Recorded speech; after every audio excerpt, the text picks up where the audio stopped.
Hey, everybody, and welcome to a MiniSode of Pod Stallions. I'm Brian, and not freezing his ass off to the west is Jason. Hello, everybody. And our subject this week, we're, by the way, look at us, we're doing two in a week, is the passing of veteran actor Dick Miller, who was mainly known for playing a character named Walter Paisley, and we'll get into that. Before we get into that, though, Jason went to a special event last night, and I thought it'd be interesting for him to talk about it. I had sort of a last-minute invite to this. They had a Stanley tribute that happened in L.A. at the Chinese Theater in Hollywood, and Kevin Smith was emceeing it, and Clark Gregg was there, and Mark Hamill, and Seth Green, and Michael Uslan or whatever his name is. You ran into Marty Abrams too, didn't you? Lauren Schuler Donner. I ran into Marty Abrams, and he was sort of staring at me as he walked toward me, and I don't remember if I ever met him or not, but I thought, well, he probably thinks I'm somebody else. So he probably thinks I'm Paul Newman, so I should probably say something to him. And so I just said, "Hey, Marty," right? And he's like, "Yeah," and put his hand out, and I shook his hand, and I said, "Hey, man, congratulations on meeting him." Like I said, Brian Hyler's a good friend of mine. Oh, I love Brian. Brian's great. I love Brian. That's awesome. And I said, "Yeah," and I said, really pleased for you, and it's really cool to have Mego back on the shelves, and big part of my childhood. Oh, thank you very much. Oh, that's very great. It's really great to hear. Thank you so much. And that was kind of it. I think he's at a show in L.A. this weekend, if I'm not mistaken. They're doing some kind of awards show at that celebrity con that they have in L.A. You know, the one you've talked about, like at the New Beverly Hotel. At the New Beverly Hotel. It used to be at the Beverly Garland Hotel or something like that. I can't. I'm not sure I know what that is. Okay, there was, the one where Booth Coleman would be at, and that's okay, I see. Yes, that was a comic. They called it like a comic and something convention or show or something. They did it once a month, and they did it at the Shrine. Is where they used to do it. Yeah, like third Sunday of the month kind of thing. And yes, you said Booth Coleman, I knew what you meant. Yeah, I'm probably the only guy that would freak out over Booth Coleman. But what I thought was funny is you told me about this event, and you told me about some of the celebrities. So I Googled it, and I started to look at and yeah, I wasn't surprised to see Kevin Smith in every photo, but the media seemed to forget who was, like, Corey Feldman was often second billed. And, I kept thinking, like, Lawrence Fishburne's there, and James Gunn is there. Why am I looking at a picture of Corey Feldman? Wait a minute, was James Gunn there? According to this article I read, yeah. Oh, wow. I didn't see him. That would have been really... I kind of went in and out of the theater a little bit, because it was kind of everybody. But yeah, Fishburne was like...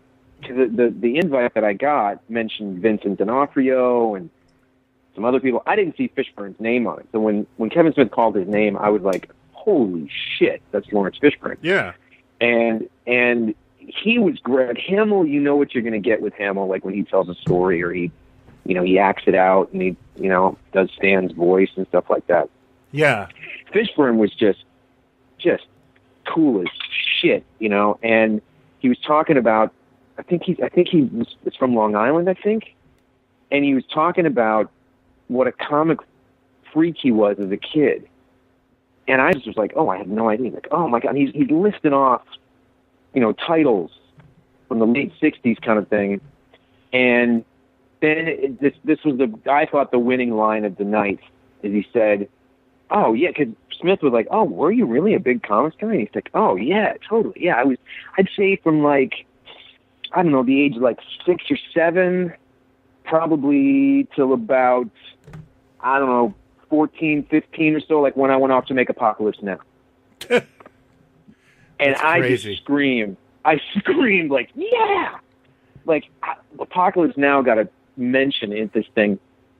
And just because he was, people forget, like, that movie took so long before it came out. Like, I think he was 14 in Apocalypse Now. Lawrence Fishburne. He was Larry Fishburne, yeah. Yeah. And so he's telling these great stories and stuff. And then what I forgot, because Tom DeSanto was there and said, Lawrence was going to be Beast in the first X-Men movie. There was a scene that they had planned out in the Danger Room, and Fishburne, I think, was cast as Beast, but then Fox said, no, it's too much money, forget it. Didn't do it. He mentioned when Tim Story, who did the 2 Fantastic Four movies, the Silver Surfer thing was getting rumored, he approached Tim Story and said, hey, man, Norrin Rad. Yeah. Norrin Rad. And Tim was like, what? Who are you?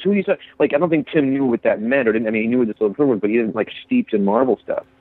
And Fishburne was like, really? You don't know? That's the Silver Surfer. That's his name. That's his name before he becomes the Herald of Galactus. And he starts riffing on all this stuff that he knows from Marvel Comics. And that's how he sort of approached him and said, I am Norrin Rad. I have to be. He knew that. I think that Doug Jones was cast as Silver Surfer in that movie, but Fishburne approached Story to do the voice. And he was a great voice. He was really good at that. He was fantastic. And say what you want about those 2 movies. I'm not a huge Fantastic Four guy. Never have been. I don't think they're abominations. Nope. I think Chris Evans alone is worth the price of admission, I think, and maybe a little bit of, Ben Grimm. Yeah. But in the second one, it's just the fact that we're watching a movie with the Silver Surfer, the Human Torch and the Silver Surfer, like, fighting and stuff was, I don't know, Surfer, I think, kind of was the best thing of both of those movies. I liked those movies because they were movies I could bring my kid to, and at the time there wasn't a lot of superhero fare that you could. That's true. Yeah. That's true. And you just, when you saw, I didn't really know who Chris Evans was, I don't think, before that movie, and then you just see him and think, this guy's going to be huge. Like, he just walks away with every scene he's in. I thought that movie had the Thing in the Torch perfect. I even liked but the Mr. Fantastic and Invisible Girl were terrible casting. That's kind of the cliche that everybody says. Like, if you could just take the stuff with those 2 and make another movie, you could take all the bits from 1 and 2 and make a great movie without the other 2. Yeah, the Mr. Fantastic is and then they didn't seem to understand Dr. Doom. They got a good actor, but it was weird. And that whole thing. So hopefully the third time's but the you're charm. talking about that. Yeah, well, apparently it wasn't. No, the third reboot, I'm saying. Okay, gotcha. Yeah. But he said something that was kind of cool too, that the audience just exploded when they were talking about comic book movies. He said, well, people forget that I was in what really was the first comic book movie that you could really see what these things could do. And everybody was sort of like, what's he talking? He said, The Matrix. And then the audience just erupted. And, it kind of made sense what he was saying. Like, that was kind of the blueprint for where things could go and what you could do in a comic book movie with the crazy shit they did in that. Yeah. But he was great. And then he read The Raven by Poe. I'd been out in the lobby for a bit. And I was on my second or third drink. And then I came back in and I hear him up with the microphone in the corner, and I'm hearing, like, quote The Raven, and I'm like, what is this? What's this, like people just bringing out their stuff and doing some poetry or whatever? And I turned to a guy next to me, I'm like, hey, why is he reading Poe? Guy's like, I think Stan was a big, Edgar Allan Poe fan or something. Oh, okay, that makes sense. And then RZA was there from Wu-Tang. Yep, big fan. And he just got up to the mic and read that great editorial that Stan did about bigotry in 1969, and about what a bigot is, and about being prejudiced, and yada, yada, yada. And then he just started talking about all the stuff that he loved, and the Kung Fu comics and stuff. It was just, that stuff was really cool. And then there was a party afterwards, and I only remember parts of that. No, I'm kidding. I didn't Scenes get that crazy, missing? but yeah.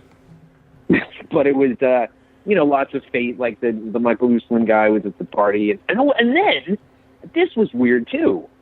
This was weird because there were people walking around doing, like, cosplay. Like, there's one guy that walks around who looks like Stan Lee. He looks like, 75-year-old Stan Lee, okay? And he just takes pictures with people. Like, that's where cosplay is at. So yeah. I was at the top of the stairs heading down to the restroom at the Chinese Theater. And there's this guy, like 3 guys at the top of the stairs, and I thought, oh, the line? Guess how long the line is? Like, this is ridiculous. And this one dude, and I'm like, oh, he's got kind of a blade thing going on. He looks a bit like Wesley Snipes, whatever. And then taking a couple of pictures up at the thing, and I'm like, oh, and the guy looks at me, and I'm like, hey, man. And he bumps my fist, and I give him a quick fist bump, and I walk past him, and I'm like, God, boy, that guy really did look like Wesley Snipes. And then at the after party, I'm standing at the bar next to Wesley Snipes. Yeah. He's just walking around this. And by the way, when I say after party, this wasn't like the governor's ball after the Oscars kind of thing. This was like, Wesley Snipes would be A+ status at this thing. The next one down would be, the guy that owns Mile High Comics or something. And that's not a dig on him. I'm just saying, like, that, there's nobody at this thing, okay? And all of a sudden he's standing next to me at the bar, like, flirting with women and stuff. That was weird. Wesley Snipes was suddenly at this thing. Anyway, it was interesting, and I do think that it spent, much as I love Stan Lee and that huge part of my childhood, I think it spent a lot of time, kind of making it seem like, it was a one-man show, sort of. Yeah. And that's when I kind of said, okay, I'm going to go out in the lobby and start to look at that Captain Marvel woman out there, see what her deal is. And that was it. That's my story about going to Stan Lee. Yeah, it just sounded neat. I actually wanted to hear the story, and I hope people liked it. So we should get on to our subject matter. Dick Miller passed away this week, and he's one of those guys that's like, he really got around in his career. And the news of his passing was relayed to me by director Jim Warnowski, who put it on his Facebook feed. And I think that's fitting because Warnowski is, of course, a Corman guy. And I think Dick Miller was the prototypical Corman guy. And I first started to know who he was because a friend of mine, Brian, was a big film geek. And he kind of, he got me into a lot of his stuff. And he was a big fan of A Bucket of Blood, which is probably Dick, it's Dick Miller's tour de force. He plays a character named Walter Paisley. And I don't know if you've ever seen A Bucket of Blood. I once, forever ago. So a very crappy copy, I seem to recall. It's a dark comedy the same way Little Shop of Horrors is. It was shot on like $5 and in a few hours, just like Little Shop of Horrors was, and which Dick Miller's in Little Shop of Horrors as well. And right. It's about a artist It's about a busboy who becomes a critically acclaimed sculptor when he actually kills his landlady's cat and covers its body in clay to hide the evidence. Right. And when he is pressured to create similar work, he becomes a murderer. I'm reading the description so I don't screw it up. And of course, as you do, as I often do, it's just kind of that little bit of slapdash madness that never went away. Like Corman made a lot of very cheap films, but for some reason, he also kind of made memorable, very cheap films. And it ended up being a lifelong relationship with Corman because after that, Corman's proteges, who include people like Joe Dante, would end up like I think Dick Miller's in everything that Joe Dante ever directed.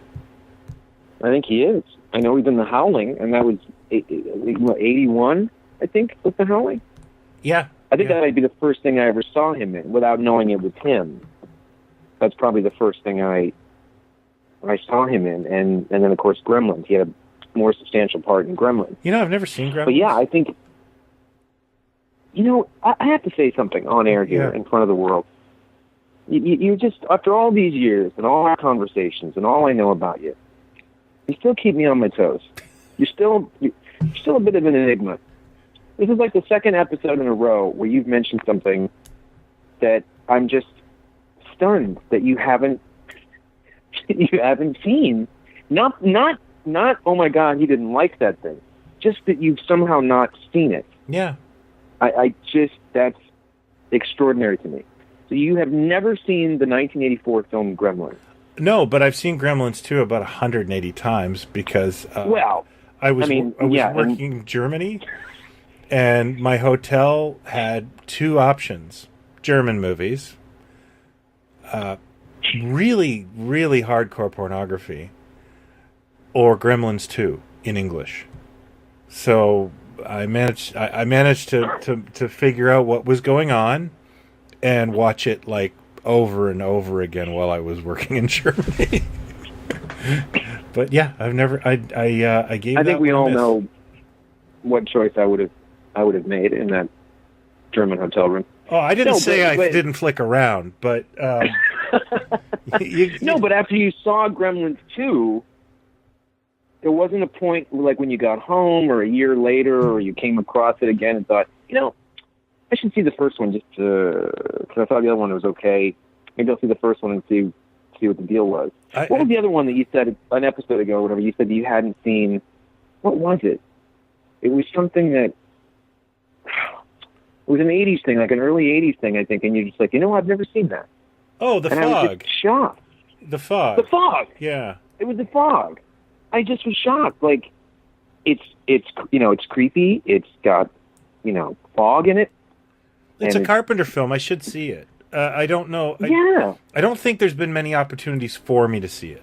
I see. Like I just, one of those things where it just didn't come out. Gremlins just didn't really appeal to me as a concept. I can remember that I was 14 or 13 when that came out, and it didn't 84. quite. It just didn't look like something I wanted to see.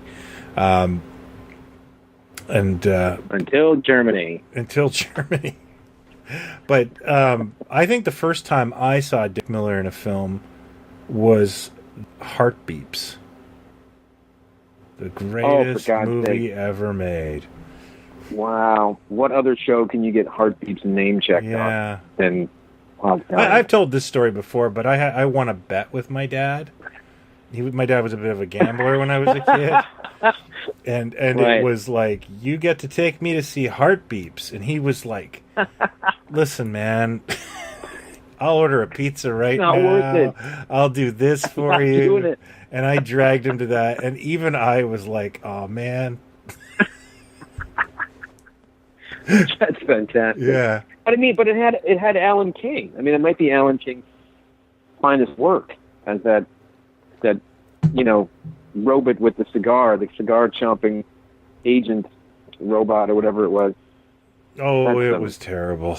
That's some Joel Grey, Remo Williams level stuff there. Yeah. As a supporting character. Yeah. So he's in Heartbeats. I don't remember who he was. I don't remember. When I think of Heartbeats, I think of Starlog. Yeah. The cover of Starlog. Yeah, they gave that the cover. Like skipping it that month. Yeah. No, thank you. Yeah, your arm sort of went out to the camera. You know what? I'm going to get Cat Fancy instead. Yeah. I don't even have a cat. Excellent choice. But I'm not buying that thing. Yeah. Yeah. I think I might have missed that one. So I don't know who he was in that. But when did you sort of understand who he was? That he was this, not just this face that you recognized, but that, he to me, he is sort of the wink at the audience. He's the thing, he's the cameo.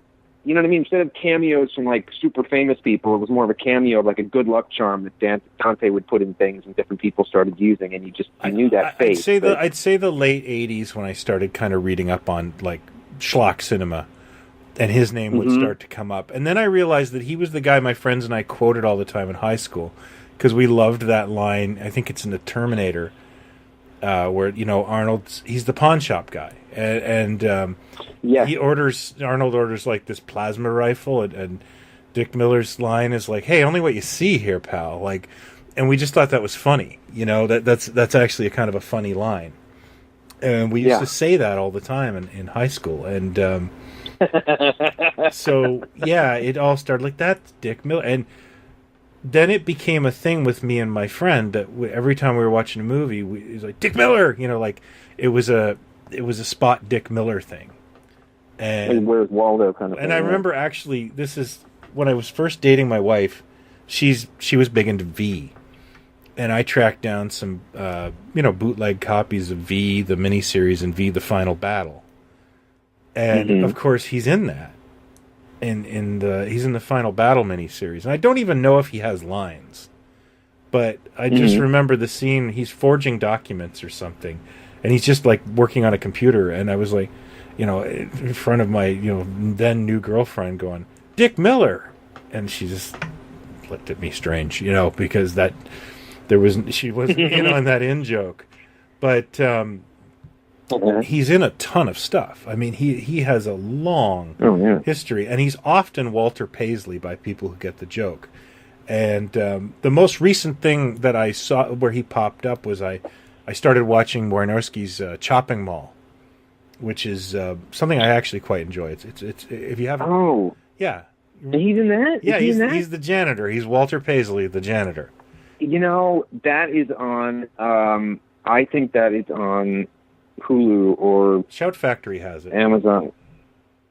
Shout Factory. It might be on the that Shudder streaming thing. Oh yeah. I think I just saw that, and I think I put it in my quue. So yeah. Oh, I love Chopping Mall. It's. I mean, you're not going to get smarter, VHS. but right. It was a VHS rental, I think, when I was. Me too. Yeah, I rented it in high school, and I remember thinking it was going to be this gory slasher film, and it was much more fun than that. It was It was one of those it was like one of those titles that was you always see the box and like Weekend Past. Yeah. That. Oh, Weekend Past, which I've never seen either, surprisingly.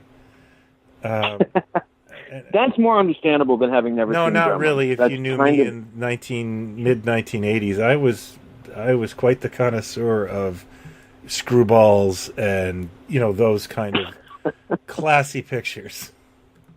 What was the picture with I'm gonna say the one with John Candy and Eugene Levy, and they were cops. Was it Armed and Dangerous? Armed and Dangerous. I saw that in the theater. I think I might have seen it in the theater too. I remember the two of them showing up on Saturday Night Live? Letterman. On Letterman. Yeah. Right. It was Candy and was Flaherty in that too? No, that's Going Berserk. Okay, that's right. Yes, you're right. Yeah. Oh, I know my SCTV, sir. Man. Yeah. All right, I'll give you one. Okay. Who out of SC? Oh shit! I don't think I forget the name of it. There was a great movie made, Canadian movie, thriller. Christopher Plummer. It's called Silent Partner. Christopher Plummer and Elliot Gould. Yeah, I remember that. Yeah, The Silent Partner. I think it's filmed at the Eden Center. And who out of SCTV was in it? Candy. Yes. He got his own spin-off movie from that. He did? Yes. They made his character his own. Yeah. And, you used to be able to find that movie in every dump bin in Canada. A big picture of modern John Candy. But, right, from a 1976 movie or whatever. Yeah. What was the spin-off movie? Was it a comedy or was it a...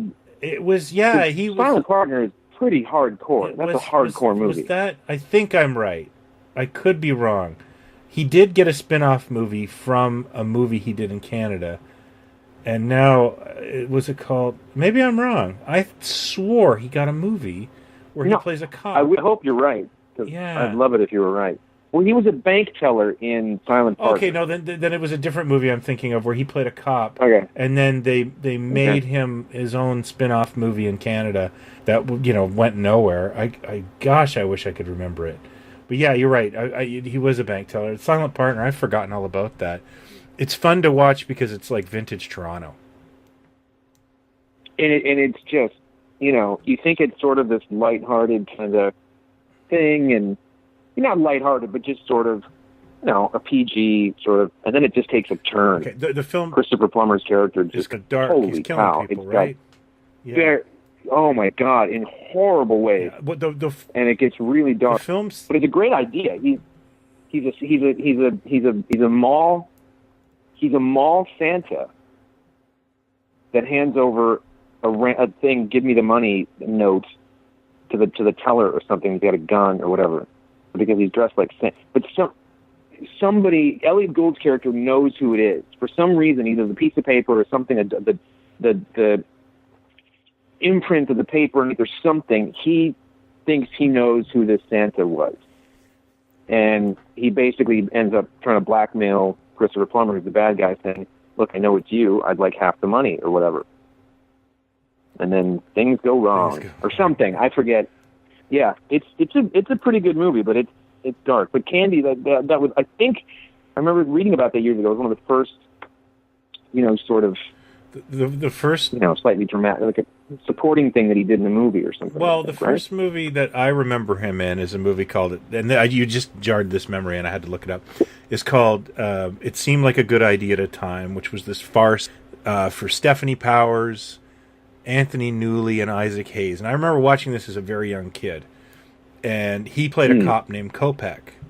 And I guess that movie did well enough that a year later he got a spin-off movie called Find the Lady, and he's Kopech the cop in it. Oh, and I have no memory a title of that I remember. Yeah.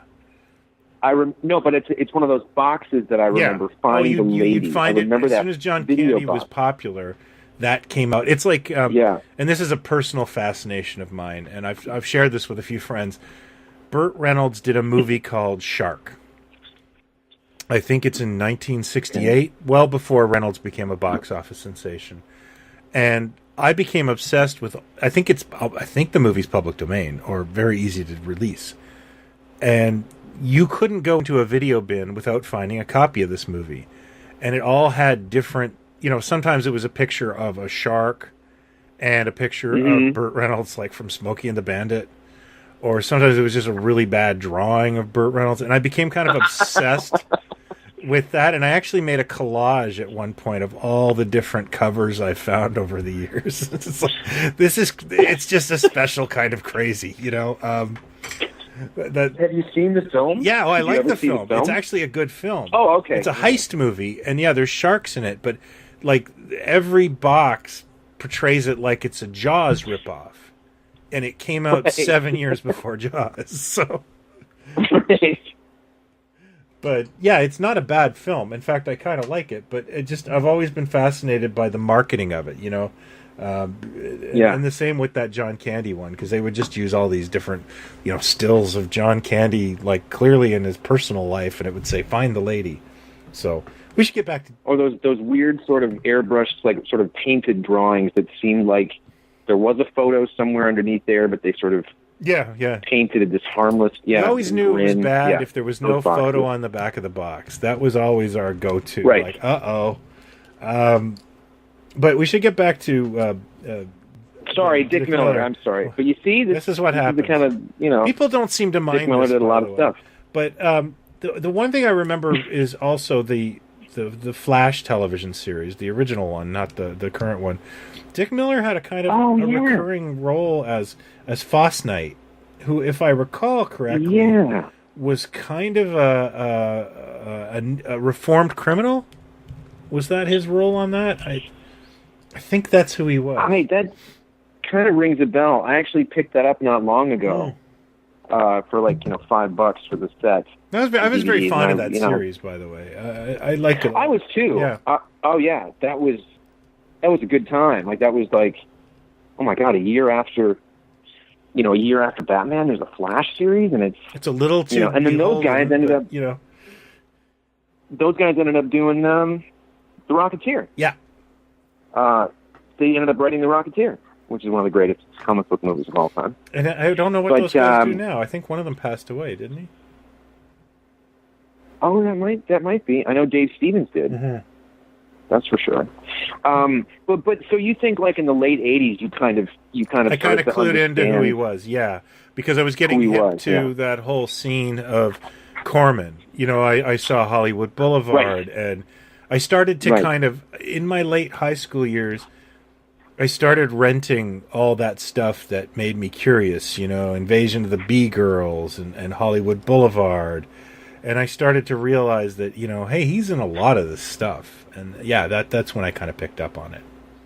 But he was generally, it's funny seeing, again, back to the Stan Lee thing last night, Clark Gregg still referred to himself as a character actor, which I thought was pretty fantastic. But he is that guy. Because even though he's even though he's a lead on that series or whatever, I mean, he is a supporting actor, supporting character actor. He pops into things, you know, and it's a very noble, you know, like that great time in the early '70s. You had these guys that in any other decade maybe would have been character guys that became the leading guys, like, you know, Gene Hackman and you know, even Pacino and these guys, you know, Hoffman. They have weird faces and you mostly do the character stuff, not the handsome leading man sort of thing, and that was great. And Dick Miller always seemed to me to be like, you know, he's a handsome guy. Yeah. Like he could have, you know, but isn't Bucket of Blood sort of the thing that he's kind of in throughout as a movie the most? Because most of the stuff he did was character stuff, or he'd pop into a scene here, or a supporting person in a show, whatever. But was that like the thing that was his sort of vehicle, or did he end up doing more stuff where he was the leading guy? You know, I think he just ended up popping up everywhere, and he became a very well-known character actor. I mean, you know, the guy's got so many credits. I mean, he's in two Mannix as different photographers. You know, he never really seemed, and I like. It seemed like he was never without work either. I mean, just year after year. But yeah, I think he came from that generation though, where, you know, you do a TV gig here this week, and you do a movie here, and then you go back and do a TV gig here. Right. And you're always working. You're always working, and he just seemed to be obviously very likable and somewhat beloved at the end of it, I think. Well, I think, too, that, you know, you mentioned Joe Dante a few times. And I think probably everyone can agree that even though Dick Miller probably would have had a great career and been in loads of stuff, and he was prior and, you know, after and during and all that, Joe Dante really, I think Joe Dante's work with him made him a name and recognizable to geeks and, you know, fans. Well, look at, because he'd pop up and, everybody. I watched my Facebook feed blow up with Dick Miller from people who knew him, and the trading card from him, his Gremlins trading card, popped up. I'd say a dozen times today. So yeah, I would have to say that Joe Dante elevated his career. Yeah, and just and made us kind of more aware, and suddenly, because, you know, he's got a fairly significant part in Gremlins. And then, you know, a year or two later, you go to rent The Howling again, and you go, oh, there's the area again. Oh, is this Joe Dante? You know, and you just started to notice, and then you started to go backwards and realize who he was and just how many things he showed up in. Terminator was, you know, 84. So it was Twilight Zone, the movie, he played Walter Paisley.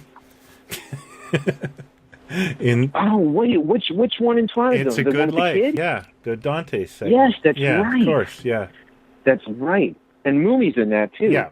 Moomy shows up sitting at the diner or whatever. Was he in the Burbs? He must. Of course, have been he's the the Burbs. garbage man. He's the garbage man. Yeah. Right. He wore a lot of jumpsuits in his career, by the way.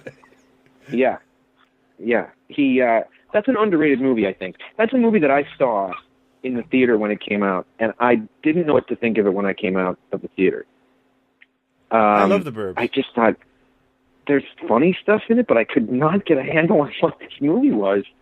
And, you know, Tom Hanks sort of gets beat up by the end of it, and it's weird, and it's kind of dark. And it wasn't until the second time that I saw it that I really started to appreciate just how insane that there used to be a TV show on the Hamilton channel I think it was called Zigzag, and it was two Okay.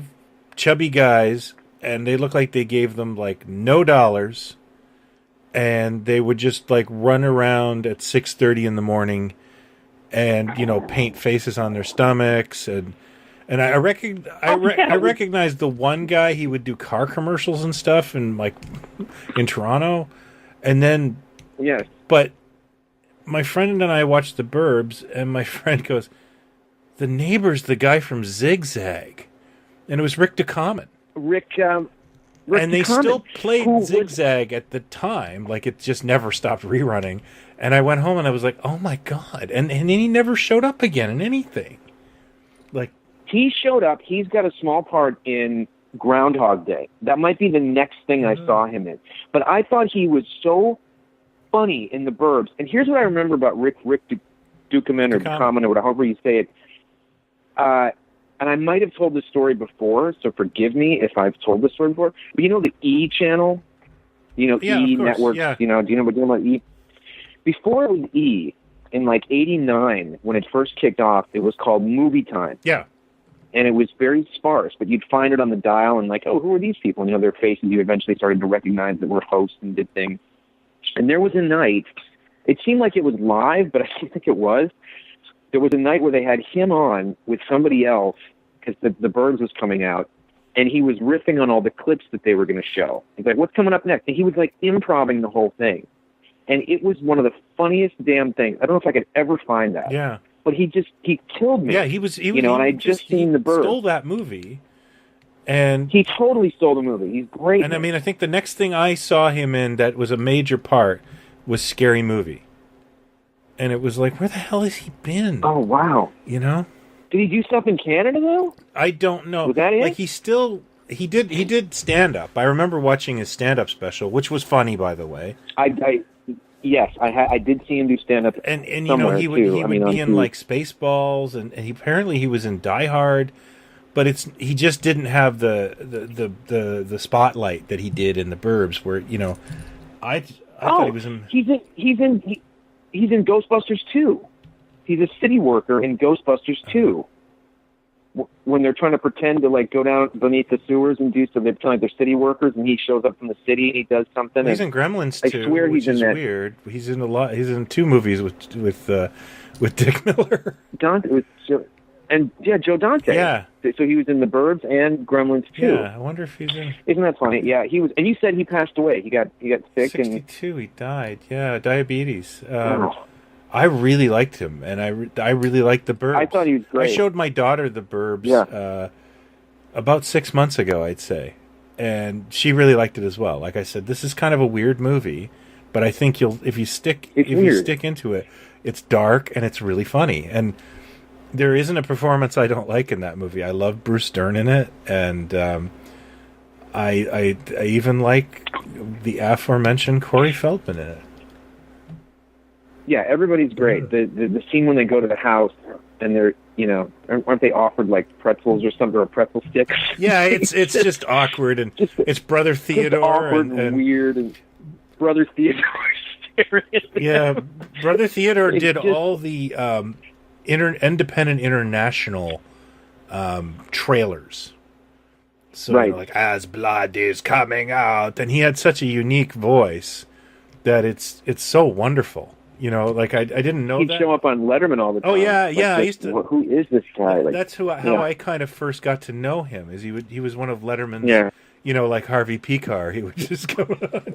Right, and just sit there and be weird. Yeah. But I think when the Burbs hit, I think the studio kind of went, "What the hell did we just do here?" Because Gremlins has dark stuff in it too, but Miller's in a lot of Gremlins. Isn't he? I haven't seen Gremlins in years. He has an aggressive part. I think he's in both too. I think he's the same guy in both, he's right? the same character in both. And I remember, by the time I finally saw Gremlins 2, which was like the mid '90s, he was definitely I knew who Dick Miller was, and yeah, he had a big part. Right. Yeah, Murray Futterman in both of them. So. Yeah. Okay. Yeah.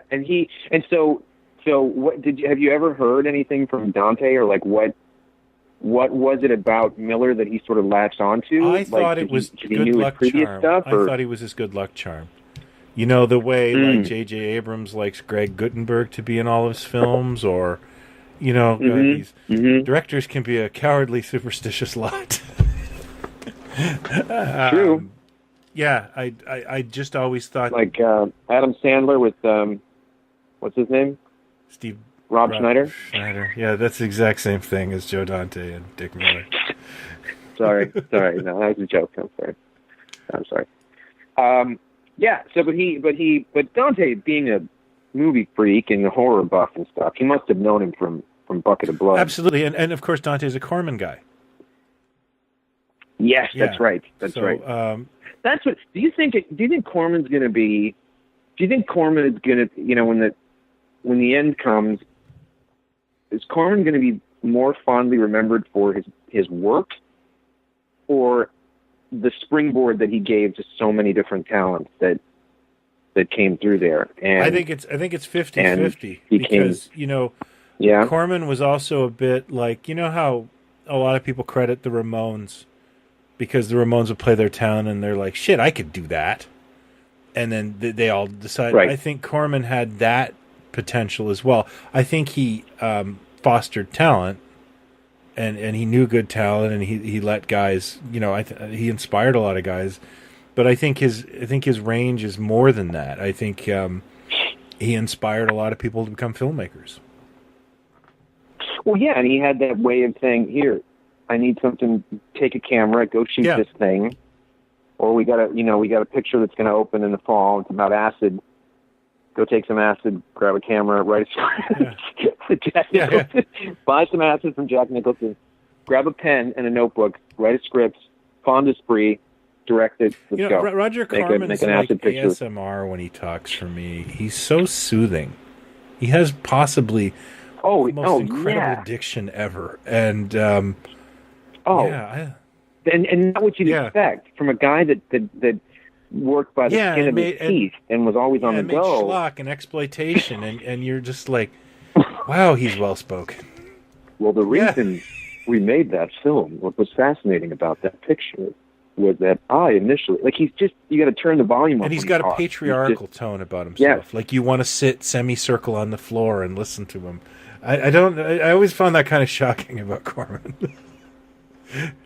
Me too. And what I love is that speaking of the cameo thing, then Jonathan Demme did it with in Philadelphia, with Corman, and sticking Corman in his and a bunch of his movies. He's in the Manchurian Candidate remake. I just remember he's telling a homophobic joke in Philadelphia. Yes, and I was Philadelphia. That's right. That's right. And I was like, that's Roger Corman. Who she was like, who? One of many times she went, who? What are you talking about? We've lost count. Yeah. But yeah, see, this is what happens when you talk about Dick Miller, is that he was surrounded by a lot of stuff that we love, and a lot of people that, he worked with. I mean, he was in a lot of great stuff. Do you know what I mean? Like, whether Dante just grabbed him and stuck him in something or not, he was, and it's funny how it vacillates from, like, big budget Hollywood films, like the Burbs, and then he's on like an episode of Weird Science for the USA Network. Right. There was no. There's. It's just he was a working actor. Yeah. In fact, journeyman. He still post his death has 2 films that have yet to been released. I always wonder about a guy like that. If he was always working, but like I wonder was he doing all right? Did he have a nice little house or something? I always wonder about people like that because when you're a kid, he lived in Toluca Lake.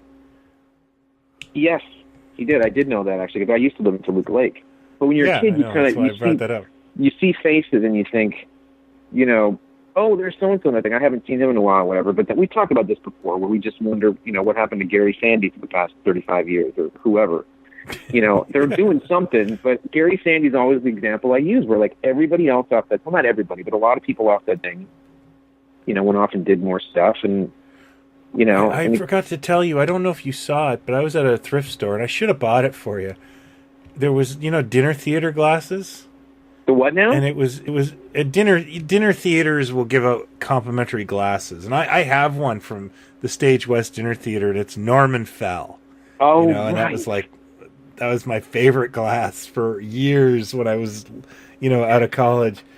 I was at a Talese or something, like one of these, you know, kind of, and there was a Gary Sandy one. And it was very obviously like an older Gary Sandy. Like he had a mustache and you know, the drawing of him, he's a little heavier.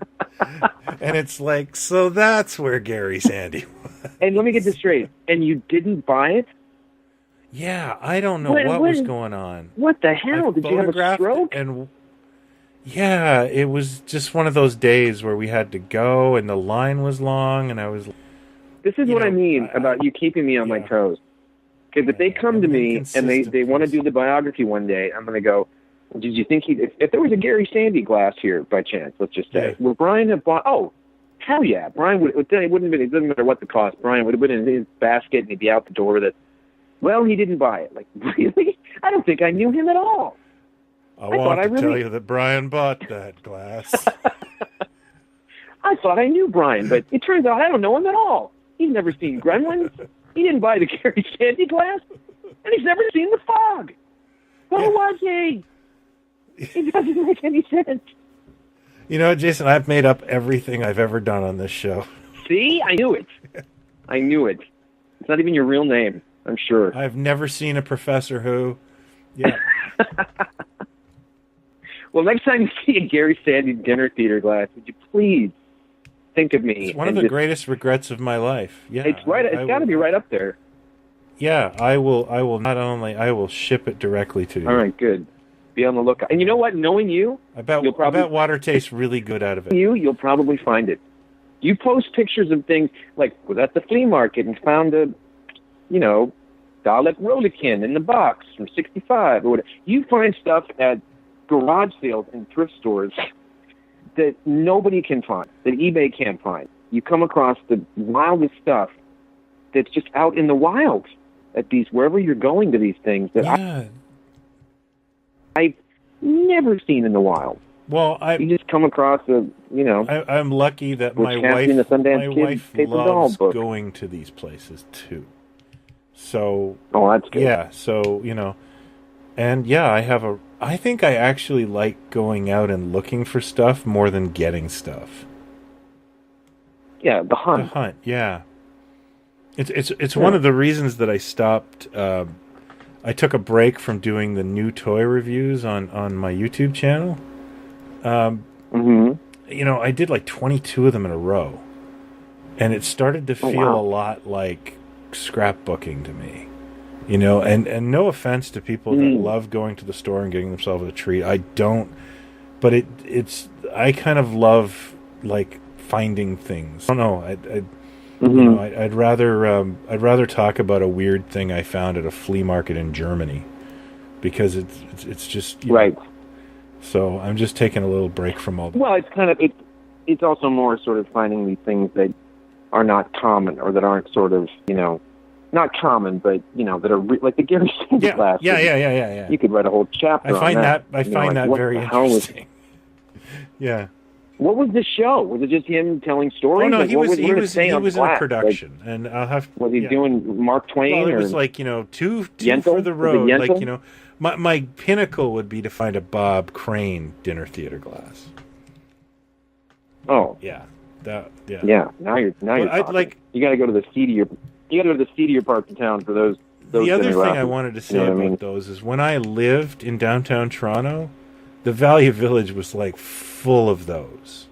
You know, you could find almost any washed-up 70s celebrity on one of those glasses, and I used to kind of like pick and choose. How dare you? How dare you call Gary Sandy washed up? Wait, is this like a Canadian thing? Like actors that do stuff here, they go to Canada? It was like Stage West Dinner Theater was like, obviously they gave away these glasses that had the actor's face on it. And it was probably like, you keep the glass if you buy this fancy drink, which I am obsessed with. You keep the glass. When my grandparents passed away, I found these really weird 80s glasses with straws, and it says New Wave in neon. And I can't imagine my grandpeople drinking a beverage out of these, like... It must have been a gift. No, they went to Vegas, and they bought this, and they brought these home. And it's like... And no wonder they were in a box under the stairs, because they're so flashy and garish. And it's like, I can never throw these out. Washed up 70 actors, dinner theater glasses. I swear, I would think you'd have an entire case filled with these. I'm surprised. Like I'm so angry at me too now. I don't think I know you at all. By the way, the Norman Fell is broken, and I refuse to throw it out. It's still upstairs. You're still drinking from it with a big cut lip, bit of glass missing by your lip. Just cut. No, I'm not throwing it out. Oh, I had a Don Adams at one time too. Yeah. Oh, come on! That's like the Mount Rushmore of 70s, dinner theater Don Adams or whatever. I threw him out though. So Don Adams, Bob Kane, Robert Crane, and Bob Kane, and and Norman Fell. My God! Please get on that. That's your new collecting. That's what you got to get now. It won't cost. Anybody out there listening that has any of these or that knows what we're talking about, because it's completely foreign to me, please take pictures of whatever you've got and post them or talk about this stuff, because this is becoming a fascination for me. This is the second time you've mentioned the Gary Sandy thing. I don't think they do it anymore. I don't think that, I've never been to dinner theater, so I don't know, but... I mean, I can picture the whole thing. I can picture the scene, and... it's a thing you see in a movie. It's like a cliche sort of thing, like, I need work, get me work. Yeah. Well, I've got this dinner theater thing in Poughkeepsie. I think it was pretty lucrative at the time, because it seemed... Yeah. Oh, yeah, no, not like, but just, you'd rather be on a series, but you go and do, you got to start collecting this stuff. Well, there we go. There's our Dick Miller episode. I hope you enjoyed the 5 minutes we spent on Dick Miller. And no disrespect to Walter Paisley, by the way. I really liked him. I did want to point out one little thing that surprises me. Do you know in Pulp Fiction, when they go to dump off the car and Julia Sweeney's there, and it's Monster Joe? Monster Joe's truck? Yeah. Dick Miller had his scenes cut, but he was Monster Joe. Oh, I did know that. Yeah. I knew that from either a making of or something on one of the DVD extras or something. I think I did know that. And he's in two films that influence you and I probably both enjoy. Mine, he's in Rock and Roll High School, because I'm a huge Ramones fan, which is directed by Robert Zemeckis. No, wait, is Zemeck? No, wait. Zemeckis did Can't Buy Me Love. Rock and Roll High School was, I forget who that. Oh, it was. That's the one with the Ramones and PJ Soul. Yeah, right? That's another. Not Zemeckis. That's the guy from.